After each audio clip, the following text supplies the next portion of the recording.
this podcast has done a lot for me. I owe a lot to this podcast. This podcast got me a boyfriend ever since Travis decided to use it as his personal dating app about 2 years ago. Worked pretty good. Yeah. Okay, He threw a tantrum. He threw a man tantrum. Get these out of here. It's so funny. I was like, when this podcast came out, I was like, did he ever reach out to be like in the tents, or did we know he was in the building? This dude didn't get a meet and greet. He's making it everyone's problem. That's what I thought at first, and then I was You come like, to Arrowhead, I get to meet you. That's the perk of playing for the Chiefs. like, I'm not an online person at all. I'm not like on social media like that. And like, I'm genuinely terrified to open my DMs. Like new news, just because of the screaming. Like, I hear him screaming new news from across the house constantly. Yes. It's like my favorite part. Like, he'll be like, new news, and I'm in the kitchen being like, new news. Taylor Swift just detonated the pop culture timeline, and it all started on her boyfriend's turf. First up, on the New Heights podcast, she revealed her 12th album, sparking Jimmy Fallon's hilarious conspiracy meltdown on The Tonight Show. What's in it? This is my brand new album, The Life of a Showgirl. TS12! Yesterday, on August 11th, the Instagram account Taylor Nation posted a carousel of 12 pics of Taylor, and when they posted it, Taylor's website crashed at exactly 9:12 p.m. Then, Travis Kelce cranked up the romance, opening up about how they fell in love and the values they share.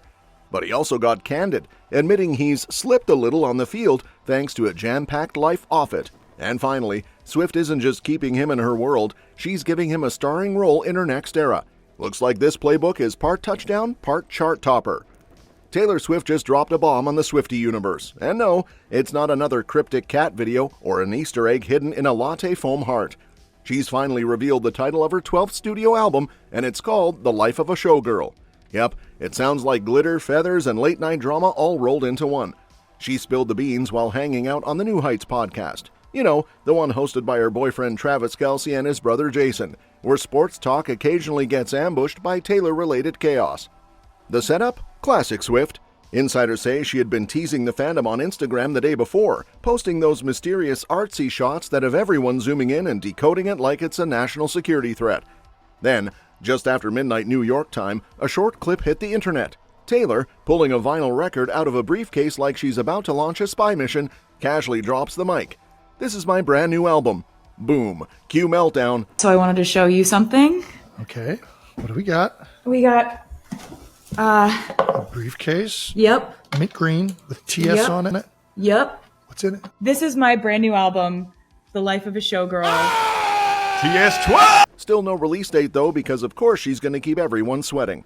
This is one of the rare times she's actually popped up on New Heights, which, let's be honest, has been riding a wave of Swift-related clout ever since her relationship with Kelce went public. Apparently, it's now one of the top 10 podcasts in the US, which is wild when you remember it started as two brothers talking football and now occasionally turns into a pop culture news flash. It's been over a year since her last album, which didn't just break records, it steamrolled the charts worldwide and sent her label's revenue into orbit. And speaking of labels, the music biz is watching this next release like hawks at a buffet. UMG, which is basically the music world's mega boss, is counting on heavy hitters like Taylor to boost sales, especially after some not-so-pretty quarterly earnings. Merch sales have been feeling the pinch lately, and you just know a fresh Swift era means new merch drops that will make wallets cry. Which is exactly why Jimmy Fallon decides to treat this whole Life of a Showgirl thing like it's the Watergate of pop music. Morning at 12:12 a.m. on Jason and Travis Kelce's podcast, Taylor Swift announced her 12th studio album, The Life of a Showgirl. The man clearly woke up and thought, yep, I'm gonna go full Swiftie detective mode today. During his Tonight Show monologue, he basically morphed into that meme of the guy pointing at the conspiracy board with red string everywhere.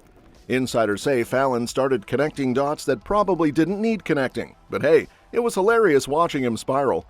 He kicks off talking about how Americans are collectively confused when something good happens, like, what is this feeling? Joy? Hope? Should I be scared?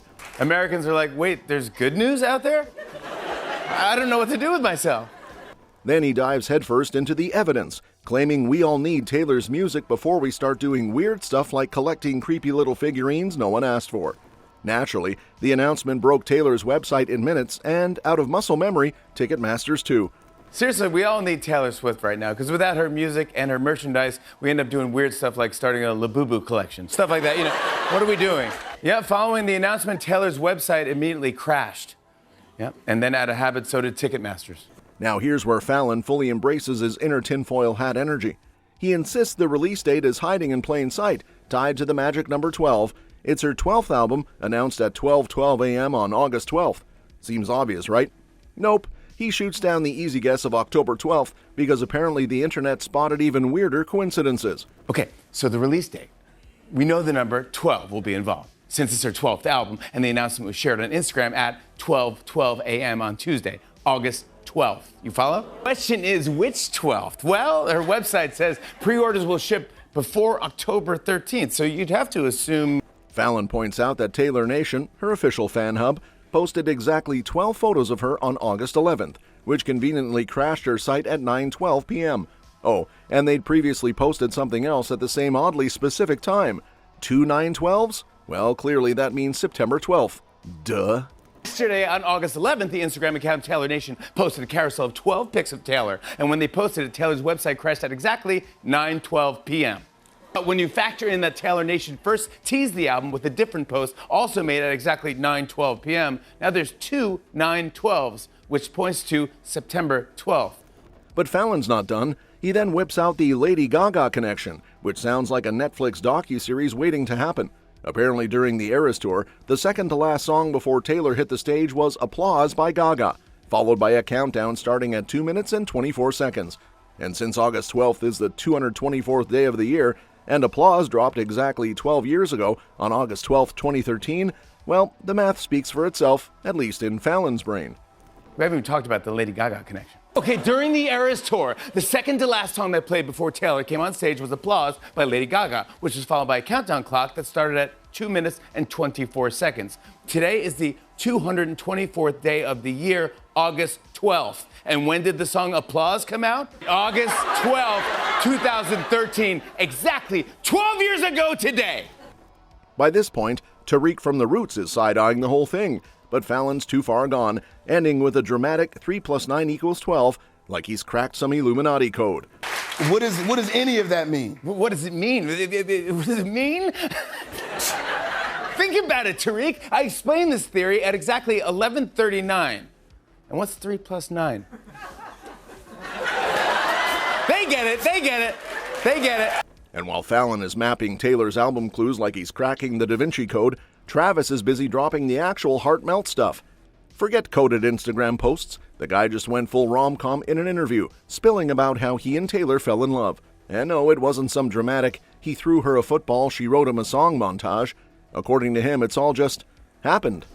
Like two people ending up in the same room, vibing and realizing, hey, you're my kind of weird. Kelce says nothing in his life has ever been this perfectly scripted, which, given his NFL career, is wild because you'd think the guy runs on playbooks.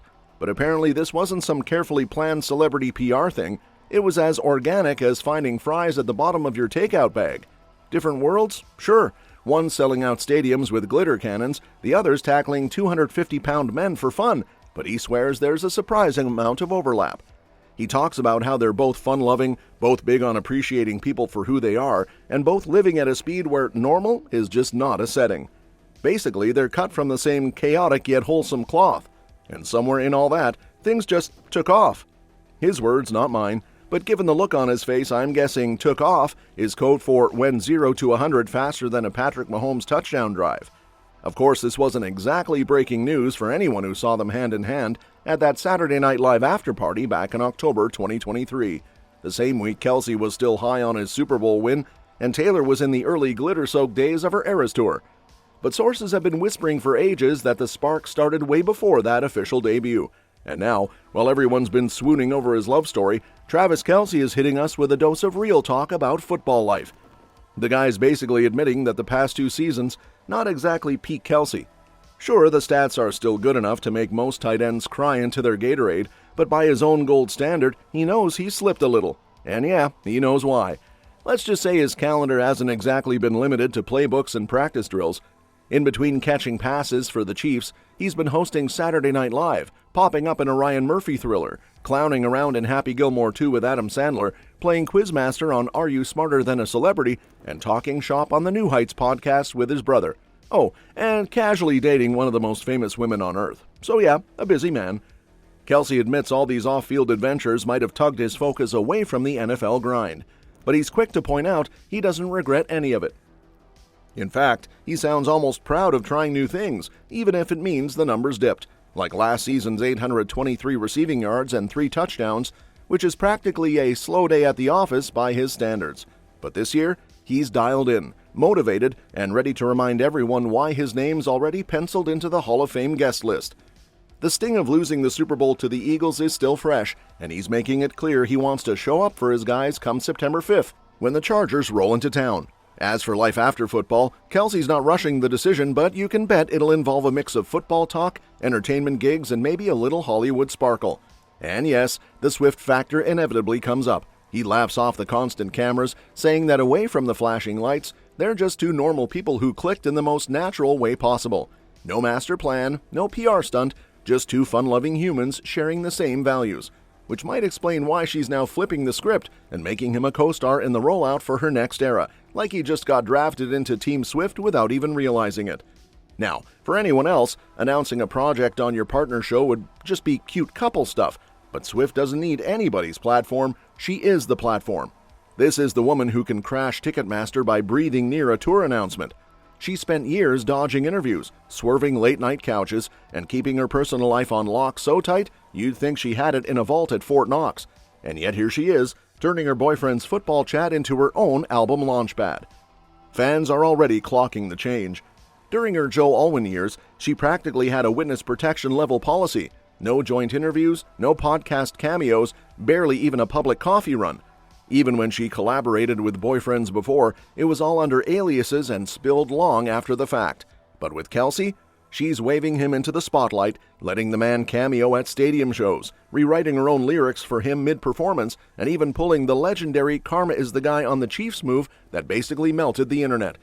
Insiders say this isn't just romantic fluff, this is Swift plugging Kelce directly into her billion-dollar publicity machine.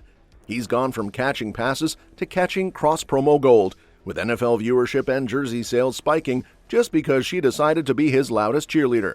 Now it seems the podcast mic works both ways, and Kelce's not just playing boyfriend anymore, he's part of the business plan. That's all for this video, folks. We'll see you next time.